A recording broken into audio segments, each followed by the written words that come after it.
যারা কারণে অকারণে মুঠো মুঠো ভর্তি ওষুধ খান, আজকের ভিডিওটা তাদের জন্যে।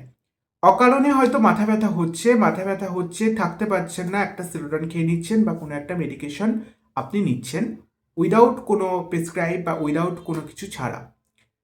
এই জিনিসগুলো কিন্তু ইন ফিউচার আপনাকে অনেক বিপদের দিকে নিয়ে যায়। তো সেক্ষেত্রে আজকের ভিডিওটা আপনাদের জন্য, যাদের মাথা ব্যথা বা মাথা যন্ত্রণা হয়, উইদাউট মেডিকেশন কী কী জিনিস করলে আপনি সহজেই রিল্যাক্স ফিল করতে পারেন। প্রথম কথা হচ্ছে, স্ক্রিনিং টাইম থেকে আপনাকে বিরতি থাকতে হবে। কোনো রকম মোবাইল বা কোনো রকম স্ক্রিন দেখা যাবে না। সেকেন্ড হচ্ছে, যেখানে যেখানে ব্যথা হচ্ছে সেখানে আপনি গরম বা ঠান্ডা শেক করতে পারেন। মেনলি ঠান্ডা শেক করলে অনেক উপকার। আর হচ্ছে, যাদের কপাল বা মাথা ওরিয়েন্টেড এই ধরনের যন্ত্রণা হয়, তারা চোখ দুটিকে বন্ধ করে গভীর শ্বাস নেবেন।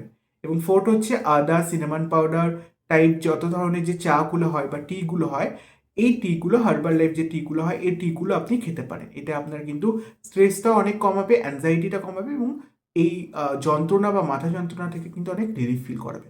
সুতরাং সবসময় ওষুধ নয়, কিছু ঘরোয়া জিনিসও কিন্তু আপনার শরীরকে ভালো রাখতে হেল্প করবে। ভিডিওটিকে শেয়ার করুন এবং চ্যানেলটিকে, পেজটিকে সাবস্ক্রাইব, ফলো করুন। Thank you.